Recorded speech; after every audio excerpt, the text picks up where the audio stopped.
आदाब दोस्तों, मैं हूँ गालिब कमाल और आप मुझे यूट्यूब पे देख रहे हैं। आई होप कि आप सब लोग अच्छे होंगे। आज हम फिर पहलगाम से रिलेटेड जो एक पाकिस्तान और इंडिया में केओस मचा हुआ है उसके ऊपर एक डिफरेंट जाविये से या डिफरेंट एंगल से बात करने जा रही। तो सबसे पहले तो मैं पहले भी कर चुका हूँ और मैं दुनिया में होने वाले किसी भी ऐसे वाक़ये को हमेशा कंडेम करता हूँ। मुझे उन लोगों के मरने का सख्त अफसोस है जो वहां पे पहलगाम में मारे गए एक टेररिस्ट अटैक के अंदर। टेररिस्ट जो है वो क्रिमिनल्स हैं, उन्हें हर लिहाज से सज़ा मिलनी चाहिए। जितने भी लोग इसके पीछे हैं उनको सज़ा मिलनी चाहिए और जितने भी लोग इसमें मरे हैं वो बेगुनाह हैं। मैं समझता हूँ कि जो टूरिस्ट उधर गए थे वो एक अच्छा वक्त गुजारने के लिए कश्मीर में गए थे और उनकी ज़िंदगी को वहाँ पे इतने वायलेंट तरीके से ख़त्म कर दिया गया जो कि हर लिहाज से कंडेमनेबल है। मुझे उनकी मौत का इंतहाई दुख है और मैं अपने पूरे दिल से ये बात कह रहा हूँ, सिर्फ दिखाने के लिए नहीं। वाकई में मुझे उनके मरने का बहुत दुख है और मैं इस तरह के कामों को हर लिहाज से बुरा समझता हूँ, चाहे वो कोई भी करे। मैं समझता हूँ कि वो लोग कोई अमीर कबीर कोई और किसी अमीर का मरना भी कोई ऐसी बात नहीं है। मैं मगर आपको ये बता रहा हूँ कि जब मिडिल क्लास फैमिलीज के लोग मरते हैं तो बहुत मुश्किल होता है, क्योंकि मिडिल क्लास फैमिलीज उन लोगों की बेसिस पे चल रही होती हैं। जो अमीर लोग होते हैं, दुखी उनका मरना भी उतना ही है और उनकी ज़िंदगी की कीमत भी, बिल्कुल मैं किसी शख्स की ज़िंदगी की कीमत किसी से कम नहीं समझता। मगर मैं आपको ये बता रहा हूँ कि मिडिल क्लास फैमिलीज़ आम तौर पे जब इस तरह की कोई नागहानी मौत हो जाती है तो बड़ी ही मुश्किल का शिकार हो जाती हैं। जो बच जाते हैं पीछे उनकी ज़िंदगियाँ बिल्कुल बर्बाद हो जाती हैं। तो इसको इस पर्सपेक्टिव से भी देखने की इंतहाई ज़रूरत है कि मरने वाली फैमिलीज़ के ऊपर इसका इफ़ेक्ट, मरने वालों की फैमिलीज़ के ऊपर इसका इफ़ेक्ट क्या होता है। बच्चे यतीम हो जाते हैं, औरतें बेवा बन जाती हैं, कमाने वाले चले जाते हैं, जवान किया बेटा चला गया। बहुत मुश्किल है इस चीज़ों की को झेलना। तो ऐसे वाक़यात तवातर से इंडिया और पाकिस्तान में होते आए हैं। पाकिस्तान में अगर देखा जाए तो एपीएस पेशावर का जो इंसिडेंट था उसमें भी इस तरह से लोगों को मारा गया था जिस तरह यहाँ पे बताया जा रहा है। और हम ये जानते हैं कि जिन्होंने मारा उन्होंने फॉरेनर्स को भी मारा, उन्होंने मुस्लिम्स को भी मारा। ऐसा नहीं है कि सिर्फ़ और सिर्फ़ आप ये कहें ये इस्लाम और हिंदुइज़्म की जंग नहीं है जो इसे बनाने की कोशिश की जा रही है। ये पाकिस्तान और इंडिया की इंटेलिजेंस एजेंसीज़ और गंदी टैक्टिक्स हैं जिनका शिकार लोग हो रहे हैं, चाहे जाफ़र एक्सप्रेस का इंसिडेंट हो, चाहे ये हो। तो मगर मैंने ये वीडियो क्यों बनाने का इरादा किया, क्योंकि कल मेरे पास एक कॉलर आया और वो इंडिया से था और वो ऐसी बातें कर रहा था जो कि बस मार दो, काट दो, ये कर दो, हम बदला लेंगे, हम ये करेंगे, वो करेंगे।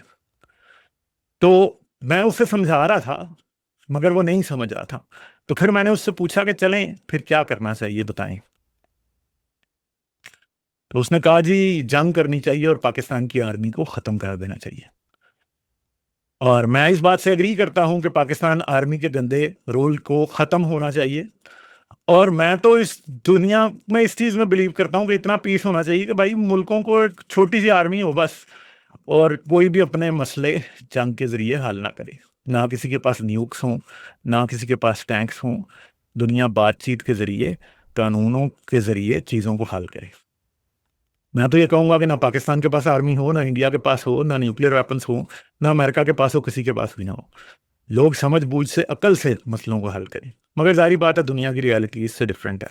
मगर जो वो भाई कह रहा था कि पाकिस्तान की आर्मी को जंग करके ख़त्म करें, तो बहुत से इंडिया में लोगों का यही यारनाब गोस्वामी का जो क्राउड है, वो सारा इसी तरह की बातें कर रहा है कि मारो, बदला लो, कुछ ऐसा करना चाहिए कि मज़ा आए। तो क्वेश्चन ये है कि आप क्या सोचते हैं कि क्या किया जाएगा तो कुछ होगा?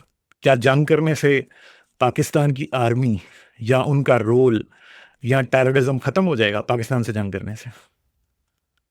तो इसका जवाब है नहीं, नहीं होगा खत्म। ठीक है? जंग करने से पाकिस्तान की आर्मी या जो आप समझ रहे हैं कि जंग के जो असरात निकल सकते हैं, जंग के ज़रिए जो गोल अचीव हो सकता है, वो जंग से अचीव नहीं होते। पहली तो बात ये है। और ये बात याद रखें कि एजेंसीज, इंटेलिजेंस एजेंसीज, चाहे रॉ हो, चाहे आईएसआई हो, चाहे सीआईए हो, इस तरह के गंदे काम करती हैं। एपीएस पेशावर जब हुआ था, तो क्या आप ये समझते हैं कि क्या क्या वो कोई अच्छी बात थी? नहीं थी। जाफर एक्सप्रेस जब हुआ था तो कोई अच्छी बात थी? नहीं। मगर जाफर एक्सप्रेस के ऊपर जो सोशल मीडिया पे इंडियन क्राउड की तरफ से, खास तौर पे हिंदुत्ववादी क्राउड की तरफ से, रैशनल इंडियंस की बात नहीं कर रहा, जो रिएक्शन आया था वो बड़ा ही शर्मनाक था। इंसानियत सोच था। ऐसे लग रहा था कि ये इंसान नहीं है, जानवर है, जो कि किसी के मरने के ऊपर वो खुशी मना रहे हैं। ठीक है, ऐसा रिएक्शन एटलीस्ट आपको पाकिस्तान से देखने को नहीं मिल रहा। पाकिस्तानी इस बात को कंडेम कर रहे हैं। पाकिस्तान का इलेक्ट्रॉनिक मीडिया, पाकिस्तान के यूट्यूबर्स मोस्टली, कोई शायद कोई इक्का दुक्का हो, अभी तक खैर मेरी नज़र से गुजरा नहीं है, वो इस बात को इंतहाई तरीके से कंडेम कर रहे हैं। कोई भी ये नहीं कह रहा कि ये अच्छा हुआ। हर कोई बेगुनाह लोगों के मारे जाने पे अफसोस का इजहार कर रहा है। ठीक है, और यही हकीकी बात है। मगर उसी अर्नब गोस्वामी को आप देखें, जब जाफर एक्सप्रेस का इंसिडेंट जो कि 1 माह पहले हुआ था, उसके ऊपर उसका रिएक्शन क्या था, हिंदुत्व का रिएक्शन क्या था। यानी एक बात है ना कि आपको दरमियान में रहना, को न्यूट्रल सोचना तो है ना। तो अभी ये भी हुआ है कि हम ये देख रहे हैं कि जब हम इंडियंस से बात करते हैं, या इंडियंस ने जब भी बात की है इस मौजू पे, तो जब जाफर एक्सप्रेस की बात होती तो कहते हैं नहीं नहीं वो तो सारे फौजी थे जो मारे गए। भाई आपको किसने कहा है वो फौजी थे? ठीक है, आपको कौन कह रहा है कि पंजाब से लोग बलूचिस्तान काम करने नहीं जाते? मैं खुद जाता रहा हूँ भाई। मैंने ज़िंदगी के 2.5 साल अपने ऑयल फील्ड के कैरियर में मैंने बलूचिस्तान में काम किया। ठीक है, मैं फौजी था जो वहाँ जाता था? नहीं जाता, फौजी नहीं था ना। और मैं उधर जितने भी उस ऑयल वेल पे काम करते थे, जिधर मैं जाता रहा, उन ऑयल फील्ड में काम करते थे, उनमें तो कोई भी फौजी नहीं था भाई। तो ये कहना और इसको अपनी बात को ये समझना कि हमें ज्यादा पता है कि बलूचिस्तान में क्या हो रहा है, आपको कुछ भी नहीं पता भाई बलूचिस्तान में क्या हो रहा है। ठीक है, हम आपसे ज्यादा बलूचों के हकूक के हक में हैं। मैं ये समझता हूं कि पाकिस्तान आर्मी ने और मुझ जैसे लोग सारे पाकिस्तान में जो इंटेलिजेंसिया, जो इंटेलेक्चुअल्स हैं, वो बलोचों के साथ खड़े हैं भाई। हम बलोचों के साथ खड़े हैं उनके राइट्स के लिए। मुझे तो इस बात पर भी एतराज़ नहीं होगा कि अगर बलूचिस्तान पाकिस्तान से अलहदा हो जाए। ठीक है, मगर यही बात मैं कश्मीर के लिए करूं तो आप रोने लग जाते हैं। ठीक है, अगर बलोचों को पाकिस्तान से ग्रीवेंसेस हैं तो कश्मीरियों को नहीं है। आपने आर्टिकल 370 खत्म किया, तो क्या आप नहीं समझते कि बलोच उसके, क्या कश्मीरी उसके खिलाफ हैं? क्या इंडिया में अलहदगी की तहरीकें या सेपरेटिस्ट मूवमेंट्स नहीं चल रही? क्या सबके पीछे पाकिस्तान है? नहीं। तो मसला ये है कि पाकिस्तान और इंडिया ने एक बहुत ही गंदी गेम शुरू की है। और मेरी बात को बड़े ठंडे दिमाग से सोचिएगा। अगर आप अपने मजहबी जुनूनी जज्बात को इस्तेमाल करते हुए इसे सिर्फ और सिर्फ इस्लाम और हिंदुइज्म की जंग समझेंगे, तो आप बहुत बड़ी गलती करेंगे। ये एक सरीह गलती होगी, क्योंकि ऐसा नहीं है। पाकिस्तान और इंडिया में जो तमाशा है सारा, वो डर्टी पॉलिटिक्स और डर्टी इंटेलिजेंस टैक्टिक्स का है।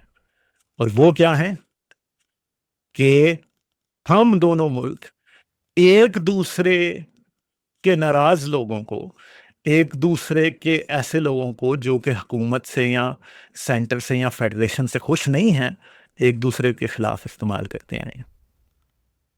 इसमें इंडिया भी है, क्योंकि 1971 में जब पाकिस्तान टूटा और बांग्लादेश अलहदा हो गया, तो आपको उस पाप पे हाथ धोने का मौका मिल गया। मगर ऐसा नहीं है, और ये बात ओपनली रिकॉर्ड पे और सबको पता है कि इंडिया की इंटेलिजेंस इंसर्जेंसी बांग्लादेश में थी।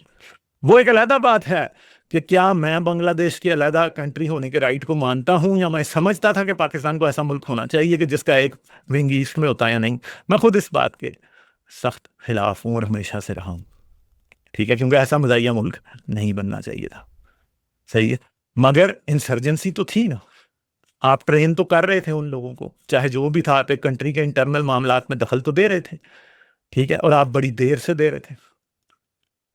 अभी बलूचिस्तान में भी इस बात के एविडेंस भी मिले हैं, और जो पाकिस्तानी कह रहे हैं आप नहीं मानेंगे ना, जैसे आप पाकिस्तान के एविडेंस को नहीं मानते, वो भी आपके को नहीं मानते। मगर ये मैं आपको बात बता सकता हूँ कि इंटेलिजेंस एजेंसी आईएसआई जैसी है, वैसी ही गंदी इंटेलिजेंस एजेंसी और वैसे काम रॉ भी करती है।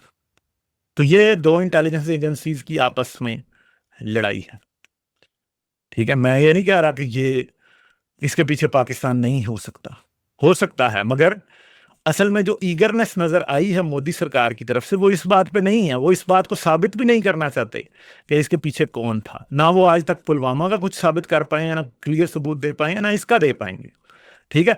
मगर एक आम हिंदुस्तानी के और खास तौर पे हिंदुत्ववादियों के मुंह में सिर्फ क्या डाला गया है, क्योंकि वो शलवारें उतार के चेक कर रहे थे तो वो हिंदुओं को मार रहे थे और उनका ये मकसद था। देखें, आप क्या समझते हैं, क्या टेररिस्ट के हक में ये बात नहीं है कि वो इसको स्पेशली हिंदू मुसलमान का रंग दे ताकि आपके मुल्क में नफरत बढ़े?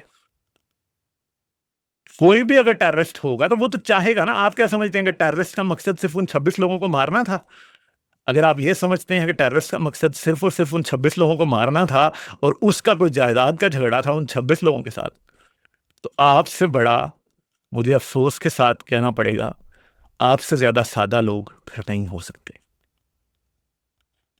क्योंकि अगर आप ये समझते हैं कि उनका मकसद सिर्फ और सिर्फ हिंदुओं को मारना था और उनका कोई ग्रेटर मकसद नहीं था इस मामले में, तो फिर तो आप खुद ही अपने मुल्क के दुश्मन हैं, ठीक है। फिर आप खुद ही अपने मुल्क के दुश्मन हैं, और आपके अलावा किसी और दुश्मन की आपके मुल्क को जरूरत नहीं है। ठंडे दिमाग से मेरी बात पे ध्यान दें, क्योंकि अगर आप यही समझते हैं ना, अर्नब गोस्वामी और मोदी और गौरव आर्या और इस तरह के लोगों की बातों को सुन सुन के कि सिर्फ वही, उनको मारना ही मकसद था और वो कोई हिंदुइज्म और इस्लाम की लड़ाई लड़ रहे थे जो दहशतगर्द आए थे, तो यकीन कीजिए कि मुझे आप पे रहम आता है फिर। क्योंकि दहशतगर्दी का मेन, उसे टेररिज्म कहा क्यों जाता है, दहशतगर्दी कहा क्यों जाता है? क्योंकि सबसे पहली बात है, टेरर एक ऐसी फियर होता है ना, फियर एक और चीज होती है। टेरर एक ऐसी सिचुएशन को कहा जाता है जिसके अंदर लोग अपना होश हवास खो बैठते हैं, वो केओटिकली बिहेव करने लगते हैं। वो टेरर की सिचुएशन होती है जिसमें उनके दिमाग की फैकल्टीज बिल्कुल टोटली काम करना बंद हो जाती हैं। खौफ खुद में, fear is a useful human ability जो आपके सर्वाइवल में आपकी हेल्प करती है, मगर टेरर उसकी एक वर्स फॉर्म है जो कि बेसिकली फियर के बेनिफिट को it turns fear on its head. वो उसको पकड़ के उल्टा कर देती है। क्योंकि आपको अगर कोई प्रेडेटर नजर आएगा तो आपके अंदर खौफ होगा तो आप उससे बचेंगे ना। मगर टेरर वो होता है जब आप सांप को देखते हैं तो कई लोग भूत बन जाते हैं। That is terror. दहशत वो होती है जिसमें आपके दिमाग की तमाम फैकल्टीज काम करना बंद कर देती हैं। तो बेसिकली यही इफेक्ट टेररिस्ट अचीव करना चाहते हैं आमतौर पे। टेररिज्म जब होता है तो उसका मकसद क्या होता है? इकोनॉमी को तबाह करना, सोशल फैब्रिक में फ्रैक्चर्स पैदा करना, कम्युनिटीज को आपस में लड़ाना, हुकूमत के ऊपर डिस्ट्रस्ट पैदा करना, इकोनॉमी पे डिस्ट्रस्ट पैदा करना, मुल्क के लोगों में डिस्ट्रस्ट पैदा करना, डिस्कॉर्ड को बढ़ाना, ठीक है, कि लोगों के दरमियान डिसएग्रीमेंट बढ़े। तो एग्जैक्टली मोदी सरकार और गोदी मीडिया इसी काम को कर रहे हैं क्योंकि उनके लिए भी ये फायदेमंद है। क्योंकि मोदी ने अभी इलेक्शन जीतना है, जो हो रहा है स्टेट इलेक्शन। आसिम मुनीर ने एक्सटेंशन लेनी है, तो क्यों ना ऐसे वक्त पे वो काम किए जाएं कि जिससे उनको फायदा हो, अगली बार फिर हुकूमत उनकी बने, जिसकी वजह से आसिम मुनीर को एक्सटेंशन मिले ताकि वो अगले 3 साल तक और पाकिस्तान का राजा बन के राज करें, ठीक है। तो भैया किसको फायदा हो रहा है और टेररिस्ट का मकसद जो अचीव हो रहा है वो क्या है? आप में डिस्कॉर्ड, डिस्ट्रस्ट फैलाने का। आप में हिंदू मुस्लिम करवाने का, ठीक है? तो आप कर रहे हैं कि नहीं कर रहे, ये सोचें। क्या ये हिंदुस्तान के मुसलमानों ने किया है? बताएं आप। अगर आप कह रहे हैं कि ये पाकिस्तान ऑपरेटेड ऑपरेशन था, तो यार फिर आप अपने मुसलमान भाइयों से क्यों लड़ रहे हैं? आप उनसे क्यों नफरत बना रहे हैं? और दूसरी बात है कि क्या आप खुद भी ये सोचें कि क्या इस अटैक से पहले आप उनसे प्यार कर रहे थे? आप तो पहले ही नफरत की लाइन पे जा रहे हैं। तो फिर कैसे कह सकते हैं कि जो हो रहा है वो ठीक हो रहा है, या फिर जो सरकार आपकी कर रही है और जो आपके प्रोपेगेंडा आर्टिस्ट कर रहे हैं वो ठीक कर रहे हैं, नहीं कर रहे? तो ओवरऑल नुकसान किसका है? इंडिया का है। ओवरऑल नुकसान किसका है? पाकिस्तान का है, जाफर एक्सप्रेस से भी और इवन के इस अटैक से भी। फायदा किसका है? मोदी का है, आसिम मुनीर का कह सकते हैं। आसिम मुनीर को अगर इस बात का पता था, और वो जो तकरीर आप बड़ी उड़ा उड़ा के मार रहे हैं, अगर उसने की थी, तो you are following right into his trap. उससे आप आसिम मुनीर का क्या नुकसान कर रहे हैं? कुछ भी नहीं, ठीक है? और कर भी नहीं सकते। दूसरी बात यह है कि फिर जो इंडस वाटर ट्रीटी है, इंडिया उसकी खिलाफ वर्जियां जब से मोदी सरकार आई है पिछले 2014 से करता आ रहा है ऑलरेडी, और मौका ढूंढा जा रहा था बड़ी देर से कि इसको कैंसिल किया जाएगा। देखें, वही इंडस वाटर ट्रीटी है जो 1965 में कैंसिल, 1960 में समथिंग में हुई थी, मुझे अब याद नहीं है कि कब हुई थी, मगर 71 में कैंसिल नहीं की गई। कारगिल वॉर के मकसद मसले पे कैंसिल नहीं की गई। 84 में बड़े बुरे हालात थे, तब नहीं कैंसिल की गई, ठीक है? जब पूरा एक डिबाकल हो रहा था अ, इंडियन पंजाब में, तब नहीं कैंसिल की गई। तो अब क्यों कैंसिल की गई? इसलिए कि मोदी जो है वो असल में सिर्फ और सिर्फ आप जैसे लोगों को बेवकूफ बनाने के लिए फतह के झंडे गाड़ना चाहता है। पता उसको भी है कि ये कैंसिल नहीं कर पाएगा वो, क्योंकि इंडस वाटर ट्रीटी कोई अकेली ट्रीटी नहीं है। ये दुनिया में होने वाली तमाम जो रिवर्स के ऊपर ट्रीटीज हैं, यूएन और इंटरनेशनल कोर्ट और वर्ल्ड बैंक के अंडर, ये उनमें उनका हिस्सा है भाई। इसको कोई मुल्क अकेला नहीं कर सकता कैंसिल, क्योंकि ये याद रखेंगे, इजिप्ट और जो उधर कंट्रीज हैं दूसरे रिवर नाइल पे भी उनकी ये ट्रीटी है। यूरोप में डिफरेंट रिवर्स जो गुजर रहे हैं उन पे भी ये वही ट्रीटी है, ठीक है? ये उसका एक पार्ट है। ये तो सोलो अकेली ट्रीटी नहीं है। अगर पाकिस्तान और इंडिया ने बैठ के कहा था चलो जी पर्चियां डालते हैं, तो ये हमारे हिस्से में, तो ये तुम्हारे हिस्से में, भाई ये इंटरनेशनल वाटर लॉज के मुताबिक हुई हुई ट्रीटी। तो अब ठीक है, चलें फर्ज करें कि आप इसे कैंसिल कर भी लेते हैं और आप पाकिस्तान के पानी के हिस्से के ऊपर कोई एडवेंचरिज्म शुरू कर देते हैं, तो आप क्या समझते हैं कि फिर जंग नहीं होगी? फिर जंग होगी। और इसको, ये कुछ लोग, जब मैंने कल भी ये बात की थी, कह रहे थे जो तुम धमकियां दे रहे हो। भाई मैं धमकियां नहीं दे रहा, ना मैं धमकियां देता हूं, ना मुझे इस बात में कोई भी इंटरेस्ट है कि ये दोनों मुल्कों में अगर जंग होगी तो कौन जीतेगा। क्यों? मुझे पता है इंसान तो हारेंगे ही ना, जाहिल जीत जाएंगे तो वो एक अलग बात है। सही है, इंसान हारेंगे ही, दोनों मुल्कों के गरीब इमाम हारेंगे। सही है। तो मेन मसला क्या है भैया? ये किसी की साइड लेने की बात नहीं हो रही, ये उस इंटेंशन और उस घटियापन की बात हो रही है जो इस टाइम किया जा रहा है, जो दो मुल्क करते आए हैं हमेशा से। आज इंडिया बलोचों को यूज करता है क्योंकि वो पाकिस्तान के नाराज लोग हैं, और पाकिस्तान कश्मीरियों को यूज करता आया है क्योंकि वो इंडिया के नाराज लोग हैं।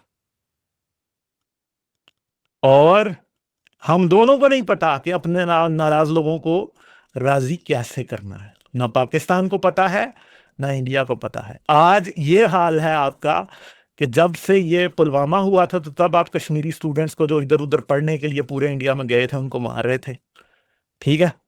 बट सिंपल बात है कि मैं श्रीलंका में रहा, मैं पाकिस्तान में रहा। जब आप एक जगह पे, ऐसी जगह पे जाते हैं जहां पे आपकी तहफ़्फ़ुज़ को या आपकी सेफ्टी और सिक्योरिटी को सख्त किस्म का नुकसान पहुंचता है, आप कभी भी उस जगह पे दोबारा कंफर्टेबल नहीं हो सकते। एक कश्मीरी स्टूडेंट को जब आप दिल्ली से या कहीं और से मार के निकालेंगे, तो आप क्या समझते हैं कि वो आपके लिए बड़े अच्छे जज्बात लेके कश्मीर वापस जाएगा? वो जाएगा, जब वो कश्मीर वापस जाएगा तो उसका हर रिश्तेदार पूछेगा कि यार तुम क्यों वापस आए हो? तो वो ज़रूर बताएगा कि मुझे फ़लाँ ने मारा, और फलां ने कहा यहाँ से दफ़ा हो जाओ, तुम टेररिस्ट हो। तो क्या आपको लगता है कि वो, आप समझते हैं कि आप किसी के मुंह पे थूकेंगे तो वो आपसे मोहब्बत करेगा? ये एग्जैक्टली वही कास्टिस्ट सोच है जिसमें आप समझते हैं कि फलां से नफरत करना जस्टिफाइड है and he should just accept it with open arms and smiling face. जैसे कि ब्राह्मण सोचते हैं कि अगर वो किसी को मुंह पे थूकेंगे तो, जो ब्राह्मणवादी सोच है, सब नहीं ऐसा सोचते, जो ब्राह्मणवादी सोच है, जो मनुस्मृति वाली सोच है, जो कहती है कि आप शूद्र के मुंह पे थूकेंगे तो उसको उसे अपने मुंह पे मान लेना चाहिए अच्छे तरीके से और शुक्र करना चाहिए कि आपने उसे दान दे दिया। तो ये वही सोच है कि आप समझते हैं कि जब आप किसी से इस कदर नफरत रखेंगे तो वो आपसे प्यार करेगा? नहीं करेगा। यही मसला बलोचों का है, ठीक है। पंजाबी आर्मी को बहुत बुरा कहना बहुत आसान है क्योंकि वो आपके मुल्क की और आपका मसला नहीं है, मगर जरा अपनी भी तो घटिया सोच पे सोचें ना कि आप क्या कर रहे हैं। क्या आप जितना हिंदू मुसलमान आप कर रहे हैं ना, जितना आप कर रहे हैं वो मतलब वो हद ही हो चुकी है, और पागलों को आप फुल और पागलपन के नशे के इंजेक्शन लगा रहे हैं, ठीक है। तो मसला ये है कि अगर पाकिस्तान और इंडिया की जंग होगी तो मैं सबको धमकी दे रहा हूं, सबको, पाकिस्तानियों को भी, इंडियंस को भी, अगर आप इसे धमकी समझते हैं तो, ठीक है। मैं सबको दे रहा हूं कि अगर आप जंग करेंगे तो नुकसान आपका होगा। क्यों? क्योंकि पाकिस्तान और इंडिया दो न्यूक्लियर नेशंस हैं। ये को पाकिस्तान की तरफ से मैं इंडिया को धमकी नहीं दे रहा हूं, इंडिया की तरफ से पाकिस्तान को नहीं, ये मैं इंसानों को जंग से धमकी दे रहा हूं कि जंग जैसी बेवकूफी और घटिया चीज में मत पड़िएगा, ठीक है। जो ट्रीटीज आपने पिछले कई सालों से कर रखी हैं जिनके मुताबिक अमन कायम है उनको चलने दें, अमन और पीस को मौका दें, और इस तरह के जाहिल आपके जो लीडर्स हैं जो ऐसे काम करना चाहते हैं उनको क्वेश्चन करें। आपने राइट विंगर्स ने अभी तक, यहाँ आपके जो लोग हैं जो जिनको बहुत बुरा लग रहा है, अपनी गवर्नमेंट से भी तो क्वेश्चन करें ना, वहां पर सिक्योरिटी लैप्स क्यों हुआ? मोदी सरकार सो रही थी। पुलवामा में जब आपका सब कुछ इन्वेस्टिगेशन से बाहर आया तो क्या पता चला कि इंटेलिजेंस एजेंसीज ने पहले ये कह दिया था कि ये जो जवान हैं इनको ट्रकों में डाल के ना भेजो, इन्हें एयरलिफ्ट कराओ। बड़े प्लेन्स आप भेजते, 10 चक्कर में आपकी सारी आर्मी वहां से निकल जानी थी और नहीं होना था वो, जो जितने लोग मरे। मगर आपकी इसी मोदी सरकार ने जानबूझ के उनको वहां से एयरलिफ्ट नहीं कराया, और इधर भी उस जगह पे हजारों टूरिस्ट थे और सिक्योरिटी कोई नहीं थी, और आपसे अभी तक लोग पकड़े भी नहीं गए 4 दिन बाद। तो इसका मतलब है कि क्या हो रहा है, और इवन के इसके बारे में भी रिपोर्ट थी पहले ही कि ये भी हो सकता है, और खास तौर पे जाफर एक्सप्रेस के बाद ये बात कर रहे थे कि हो सकती है। तो क्यों नहीं किया? पाकिस्तान को ब्लेम करें, जरूर करें, मुझे कोई मसला नहीं है, एविडेंस दें, निकालें, साबित करेंगे पाकिस्तान ने किया, और मुझे इस पर कोई एतराज भी नहीं होगा अगर आप साबित करेंगे। क्यों? क्योंकि मैं जानता हूं कि ये डर्टी टैक्टिक्स खेले जाते हैं दोनों तरफ से, ठीक है, और एक दूसरे के नाराज लोगों को जानबूझ के यूज करके अपने ही बेगुनाह अवाम का खून बहाने का सिलसिला हम शुरू कर चुके हैं। हम इतने सफाक हैं कि ये होता है, ठीक है। देखें, जब एपीएस हो गया था ना, तो आप ये मत समझिएगा कि उसके बाद इस तरह के और वाकयात इस रीजन में नहीं होने थे, क्योंकि फिर एक नॉर्म बन जाता है, डिसेंसिटाइजेशन हो जाती है, ठीक है। जो एपीएस में हुआ था, अगर वहां पे जाफर एक्सप्रेस में शनाख्ती कार्ड देख के, आईडी कार्ड्स देख के देखा गया कौन पंजाब से उसको मारा गया, इधर उन्होंने शलवारें चेक कर ली और कलमे पढ़वा लिए, तो यही बात है, ठीक है। तो जाफर एक्सप्रेस पे के मौके पे हमने अपनी आर्मी को जलील किया भाई, हमने इंडिया को क्वेश्चन नहीं किया। इंटेलिजेंस कह रही है रिपोर्ट कि हाँ हम तो इनको कर रहे हैं ना, हमने तो ये पूछा कि आप बलोचों के साथ ऐसा क्यों कर रहे हैं, और ये हुआ तो कहाँ सो रहे थे भाई आप क्या कर रहे थे? आप तो बड़े मुहाफिज बनते हैं, तो आप कहाँ मरे हुए थे कि इतने लोग मर गए? आप क्यों अपने आप को नंबर 1 कहते हैं? फिर हम तो ये पूछ रहे हैं ना भाई, हम तो ये पूछ रहे हैं ना, आपने क्यों 10,000 15,000 बलोच गायब कर रखे हैं, ठीक है, मगर आपने कभी पूछा कि कश्मीर में मरने वाले किधर हैं? पाकिस्तान को साइड पे रखें, आपने कभी कश्मीरी मरने वालों की बारे बात की? या वहां भी तो tens of thousands of Kashmiris मर चुके हैं ना, आपने किया बात? आपने कभी सोचा कि आपने कश्मीरियों के साथ अपने एटीट्यूड को इम्प्रूव करना है? ये भी तो सोचे ना। हम तो बलोच आते हैं इस्लामाबाद, तो हम उन्हें अपने भाइयों की तरह रखते हैं, ठीक है? आम पाकिस्तानी जो है ना, वो उसे अपने भाइयों की तरह रखता है। बलोच कहीं भी जाते हैं, ये मेरी यूनिवर्सिटी में इतने बलोच थे, हम मिलते थे, मेरे दोस्त हैं बलोच जो वहां पे यूनिवर्सिटी में रहे। मैं खुद बलोचिस्तान गया कई बार, ठीक है? मुझे तो बलोचों से कोई मसला नहीं था ना, मगर आप क्यों कश्मीरियों को घरों से निकाल रहे हैं? पाकिस्तान में क्या ऐसा हुआ है कि बलोचों को घरों से निकाला गया? पाकिस्तान की आर्मी बलोचों के साथ जो मर्जी करती है, पाकिस्तान की अवाम बलोचों के साथ उतना बुरा नहीं कर रही जितना आप कश्मीरियों के साथ कर रहे हैं। क्या जुल्म कश्मीर पे नहीं हुआ? क्या मोदी सरकार ने 2 साल इंटरनेट नहीं बंद रखा उन पे? क्या उन पर जमीन नहीं तंग की गई? क्या आमदोरफ्त नहीं रोकी गई? क्या आने जाने के लिए प्रॉब्लम्स? ठीक है, सब कुछ हुआ है भाई। बलोचों की और कश्मीरियों की सिचुएशन को फर्क नहीं है। और अगर हमें अपने गिरबान में झांकने की जरूरत है ना बलोचों के लिए, पाकिस्तानियों को, तो आपको भी जरूरत है कश्मीरियों के लिए। या आपको भी जो नक्सल की बातें होती हैं उधर, उनके बारे में भी सोचने की जरूरत है। कुछ तो होगा ना गलत जो उधर भी हुआ होगा, या ऐसा कि कश्मीर में इंडियन आर्मी ने या इंडिया ने कभी कश्मीर में कुछ गलत नहीं किया। अगर आप ऐसा बिलीव करते हैं तो फिर तो आपको सलाम है, क्योंकि आप में फिर आप बहुत ही सादा और बहुत ही गलेबल हैं, क्योंकि रियलिटी ऐसी नहीं होती।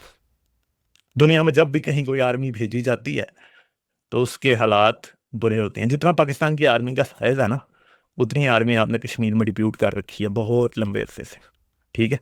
कोई छोटी बात नहीं है। तो कश्मीरियों के लिए भी सोचें कि क्यों वो टेररिस्ट बन जाते हैं। क्योंकि टेररिस्ट सिर्फ टेररिस्ट इसलिए नहीं बनता कि वो बनना चाहता है और वो मुसलमान होता है, या फिर वो हिंदू होता है, या वो बलोच होता है, या कुछ और होता है। भाई, उसको किसी बात का तो दुख होता है ना, जिस वजह से वो आपसे एग्री नहीं करता। ये भी बातें सोचने वाली होती हैं, क्योंकि ह्यूमनिस्ट पर्सपेक्टिव पाकिस्तान और इंडिया में बहुत पीछे रह गया। क्योंकि हम तो वो है ना, मैं तो कहता हूँ ना कि हम we South Asians are cowards actually. हम समझते हैं कि जो हमें कमजोर नजर आता है ना, हमारा दिल करता है कि हम उसके ऊपर दुनिया की हर ताकत इस्तेमाल करते हैं, हम उसके पाँव काट दें, उसके हाथ काट दें, उसकी आंखें निकाल लें। और यही करते हैं हम। यही पंजाबी करता है, यही हमारा सिंधी करता है, पख्तून करता है, यही मराठी करता है, यही सब यही करते हैं भाई। यही दिल्ली वाला करता है, ये सारे हम यही करते हैं। जहां जिसका बस चलता है, नीचे दबाने वाले को दबाते हैं। क्यों? क्योंकि हमारी कास्टिस्ट सोच है।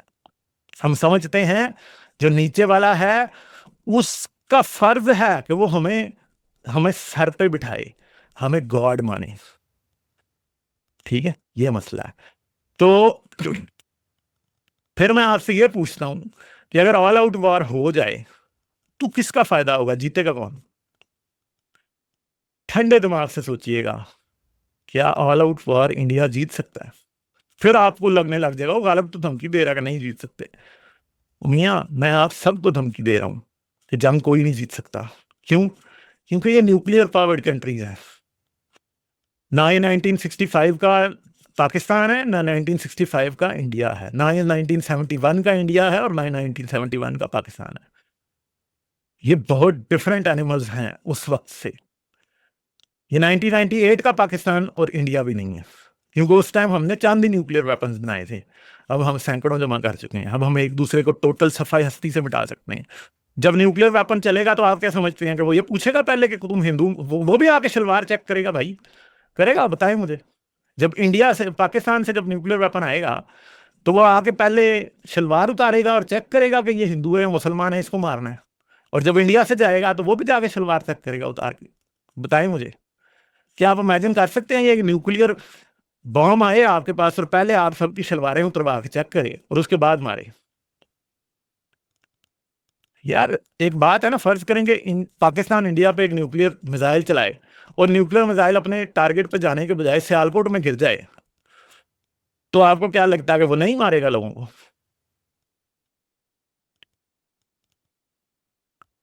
हैं? वो कहेगा नहीं नहीं, तुम तो मुसलमान हो, तुम तो पाकिस्तानी है, हम तो नहीं मारता, मैं तो नहीं मारता तुम्हें, मैं तो पाकिस्तान का एटम बम हूं भाई। और भाई, जब वो पाकिस्तान में वाघा बॉर्डर के पास या सियालकोट बॉर्डर के पास गिरेगा ना, तो इधर भी मार देगा, उधर भी मार देगा। तो ये नहीं पूछेगा तुम इंडियन हो कि तुम पाकिस्तानी हो। आपको पता भी नहीं चलेगा कि ये गिरा किस तरफ है। ठीक है? तो ये मसला ये है कि बांदरों के हाथ में आई है बंदूक, उधर से मोदी बांदर, इधर से आसिम मुनीर, बाजवा, फलां ढमकां, ये सारे बंदर हैं भाई। ठीक है, पंजाबी में कहावत है कि बांदर के हाथ बंदूक आ गई। और आप ये देखेंगे इंसानी खून और इंसान की जिंदगी की कोई वैल्यू नहीं है, कि टूरिस्ट को मारने का और मजदूरों को मारने तक का पॉइंट आ गया है, और बात उससे आगे ही जाती जा रही है।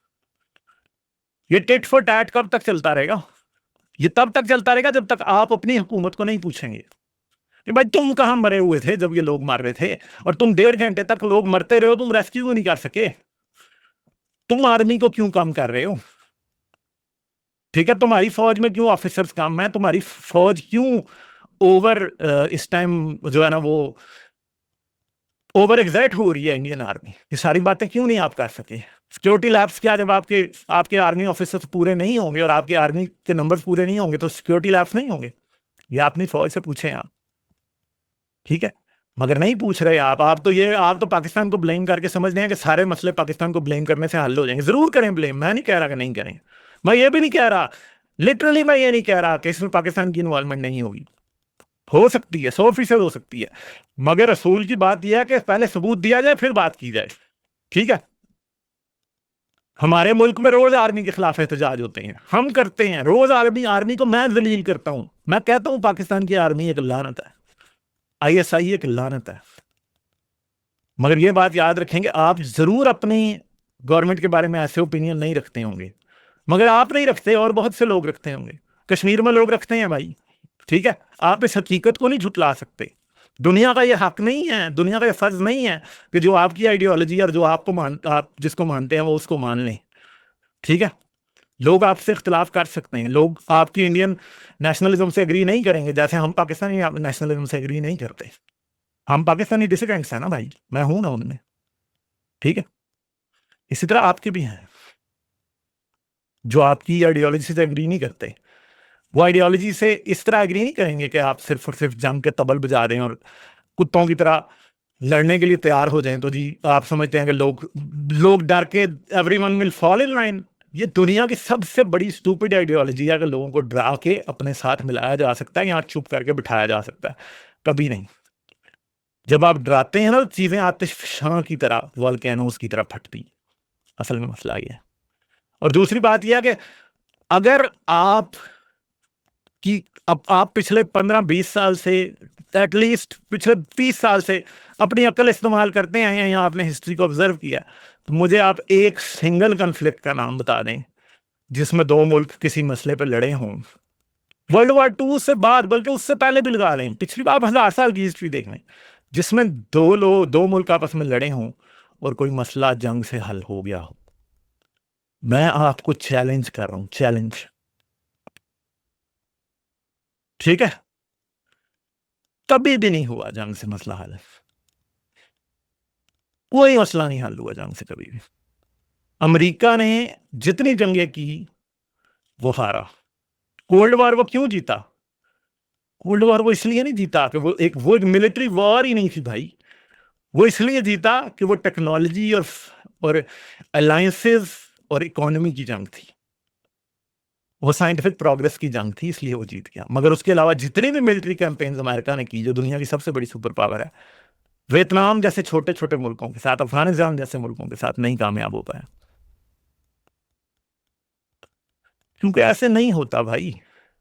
इंसान जो है ना, इंसान, वो आप उसको आप एक इंसान को मार सकते हैं, मगर पूरी कौमों को, पूरे लोगों को मारना मुमकिन नहीं होता। अगर पाकिस्तान और इंडिया जंग लड़ेंगे, दोनों हार जाएंगे, जीतेगा एक भी नहीं। हकीकत ये है। और स्पेशली अगर ये इस तरह का एडवेंचरिज्म, जो कि सिर्फ शायद सियासी नंबर टांगने के लिए हो कि हम वाटर ट्रीटी को सस्पेंड करेंगे, ये असल में आपको उस बात पे सेट जरूर कर सकता है। ठीक है, मुझे लगता नहीं है कि ऐसा कुछ हो सकता है जो ये बातें कर रहे हैं, मगर एटलीस्ट वो दरवाजा खोला जाता है इससे, जो उस रास्ते की तरफ जाता है। और अगर कभी जंग हो जाए तो फिर इकोनॉमी, फिर पावर, फिर आपके चाहे आपके पास F-35 हो या कुछ भी हो, डज नॉट मैटर, क्योंकि न्यूक्लियर वेपन ने आपके शलवारें नहीं चेक करनी भाई।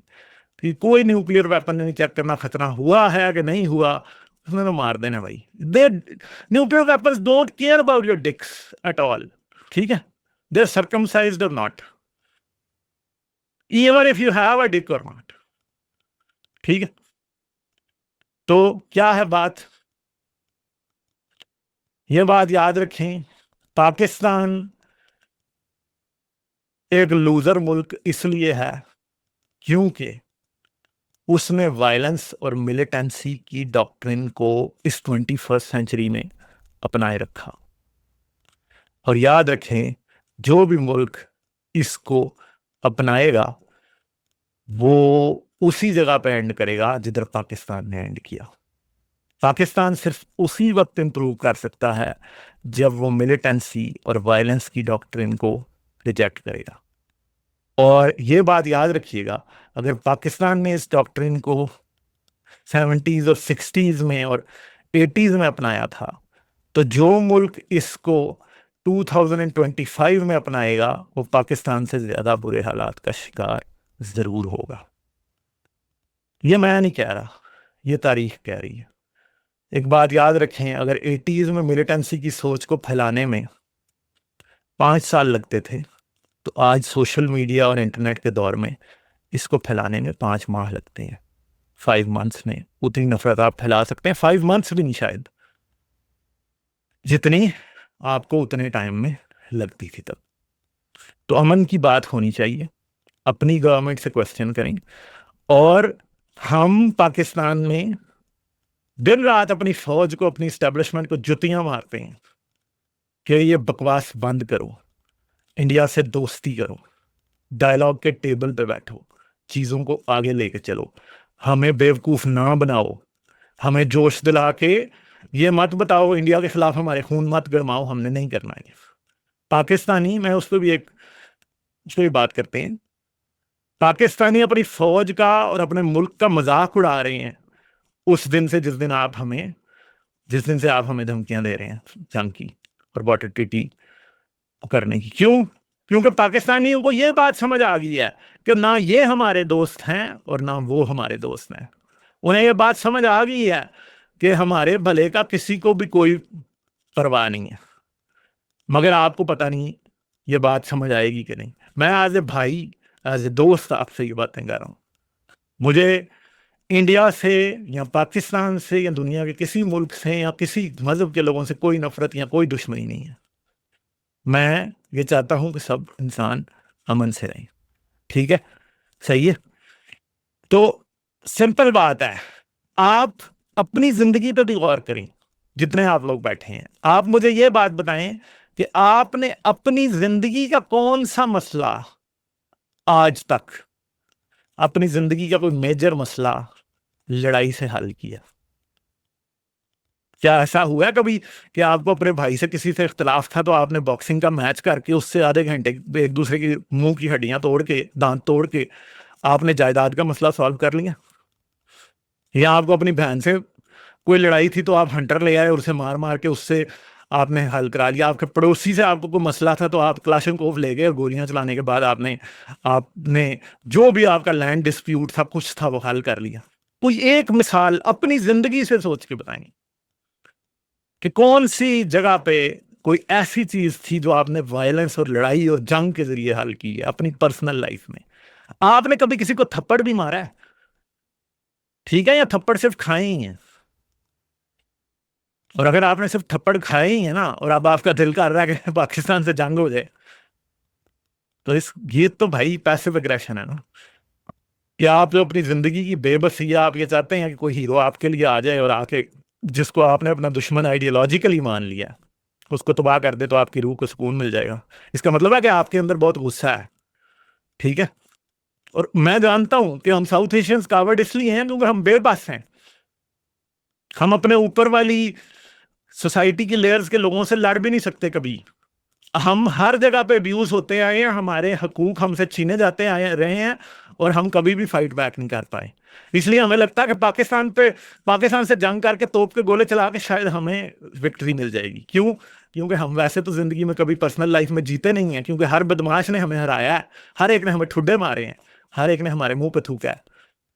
मैं लिटरली इस बात को समझ सकता हूँ। क्यों? क्योंकि मैं पाकिस्तान की माइनॉरिटी से ताल्लुक रखता हूँ भाई, ठीक है, जिसे हर एक वक्त के ऊपर अपने जज्बात और अपने गुस्से के ऊपर कंट्रोल करना पड़ता है, जिसे ये सोचना पड़ता है कि अगर मैंने रिटेलिएट किया तो शायद मेरे पूरे खानदान को इसका जो है वो चुकाना पड़ेगा, इसका हिसाब। कमजोर लोगों के जज्बात ऐसे ही होते हैं। उनको लगता है कि वही चौधरी जो मुझे चपेड़े मारता है अगर किसी दंगल में किसी से जीतेगा, क्योंकि वो मेरे गांव का है, तो मेरी फतह होगी। हालांकि नहीं होगी, क्योंकि आपको तो वो जूते मारता है, आपसे तो चिटवाता है जूते।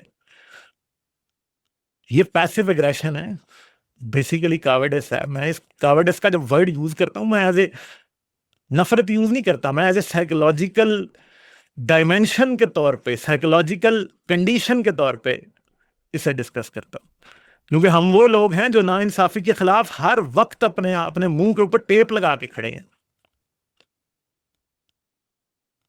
तो हमें ये लगता है कि जब कोई लड़ रहा है तो हम, जैसे एक फिल्म में हीरो लड़ता है ना और वो किक फ्लाइंग किक्स मार रहा है और जी क्या कर रहा है, और हमें पता है कि हम वो नहीं कर रहे, पर हम उसे एंजॉय करते हैं। तो ये भी बिल्कुल ऐसा ही है। हम किसी बॉक्सिंग मैच के या हम किसी रेसलिंग नूरा कुश्ती के मैच के स्पेक्टेटर्स हैं, जो कि वो जी जॉन सीना जीत रहा है देख के बड़े खुश होते हैं हम, हालांकि हमें पता है कि वो फेक है, ठीक है।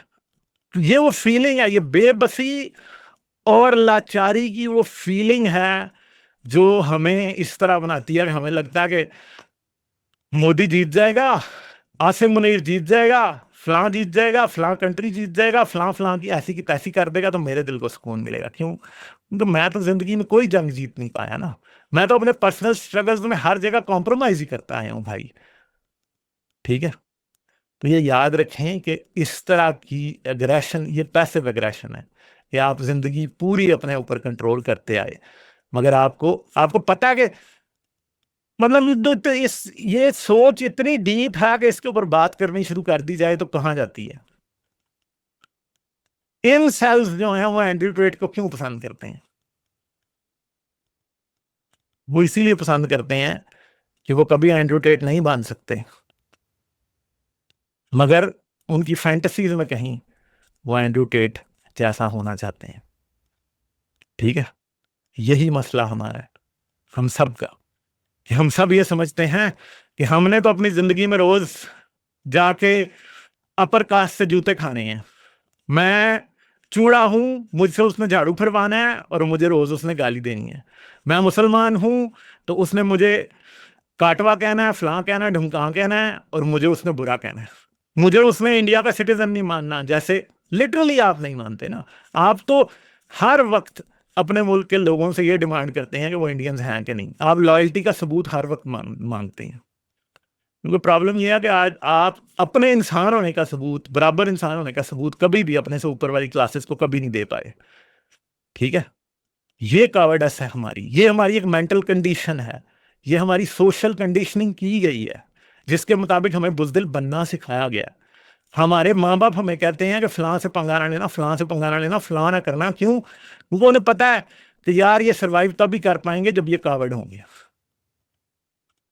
ठीक है।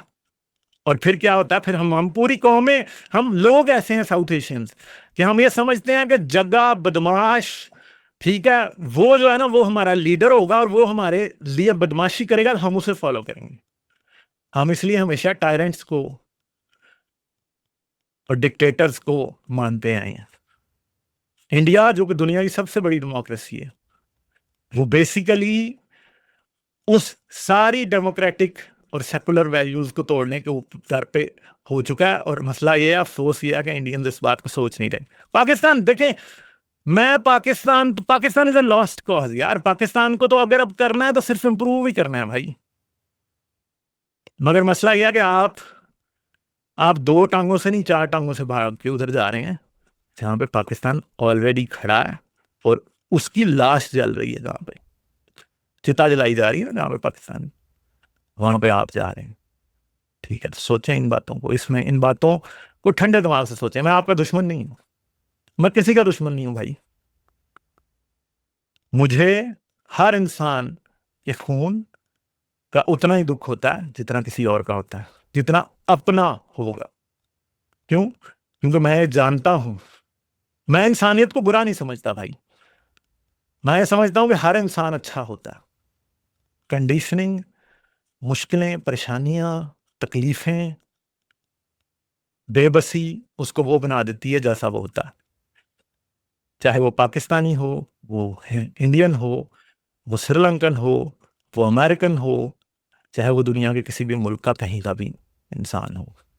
इंसान इंसानों के लिए चुनना बड़ी बार बहुत मुश्किल होता है कि वो क्या बनना चाहते हैं, ठीक है। मगर ये बात याद रखिएगा कि हम नीचे वाले लोग, हम मिडिल क्लास, हम लोअर मिडिल क्लास, हम लोअर क्लास लोगों के पास तो शायद इन्हें ऑप्शंस नहीं होते। मगर ये बात याद रखिएगा, आपकी बेबसी को, आपके गुस्से को हथियार बनाते हैं लोग और उन्हें इस्तेमाल करते हैं। ताकत के अवानों में रहने वाले मोदी जैसे, आसिम मुनीर जैसे, ज़ियाउल हक जैसे, बाजवा जैसे, इमरान खान जैसे कोई भी और ताकतवर शख्स हो सकता है, वो उनको भी यूज करते हैं वोट के लिए जो उनके मुल्क के लोग हैं, और दूसरों को यूज करते हैं नाराज लोगों को, ताकि उनको नफरत दिलाई जा सके जिनसे उन्होंने वोट लेना है। एक्सटेंशन लेनी है तो आग लगेगी पाकिस्तान में, और इलेक्शन जीतना है तो आग लगेगी हिंदुस्तान में। और मोस्ट ऑफ द टाइम्स ये दोनों बातें कोइंसाइड कर जाती हैं। जब भी इंडिया पाकिस्तान में लड़ाई होती है, टेम्परेचर उस पॉइंट तक पहुंचता है, आप जैसे मेरे जैसे गरीब लोगों का तो नुकसान ही होता है। मगर ये याद रखिएगा, उन लोगों को आइडेंटिफाई करें जिनका फायदा होता है, और ये मत समझिएगा कि आप अपने पॉलिटिशियंस को अकाउंटेबल नहीं कर सकते कि ये सिलसिला बंद करो। पाकिस्तान में ये बात अब काफी आगे जा चुकी है, हम रोज पूछते हैं, हम रोज क्वेश्चन करते हैं, हम अपने कंट्री मैन, अपने लोगों को रोज ये कह रहे हैं यार सोचो क्यों ये हो रहा है। आप भी सोचें। मीडिया पे फैलाई जाने वाली नफरत और सोशल मीडिया पे बहने वाले नफरत के जमजम या गंगा या फ्लाड गंगा में ना बहें। जरा खड़े होकर देखें तो सही कि ये बहाया क्यों जा रहा है। चले, अपना बहुत ख्याल रखिएगा। उम्मीद है आपको मेरी बातों की समझ आई होगी, हो सकता है आपको बुरी भी लगी हो, मगर एक बार इन पे सोचिएगा जरूर, ठीक है। अपना बहुत ख्याल रखें। आदाब। मुकम्मल वीडियो देखने का शुक्रिया। जाने से पहले लाइक, सब्सक्राइब और शेयर जरूर करें। ये चैनल आप लोगों की सपोर्ट से चलता है। आप मजीद सपोर्ट के लिए पेट्रियन या बाय मिया कॉफ़ी भी इस्तेमाल कर सकते। इन दोनों का लिंक वीडियो की डिस्क्रिप्शन में है। आपकी सपोर्ट मेरा हौसला बढ़ाती है। आपकी सपोर्ट का शुक्रिया।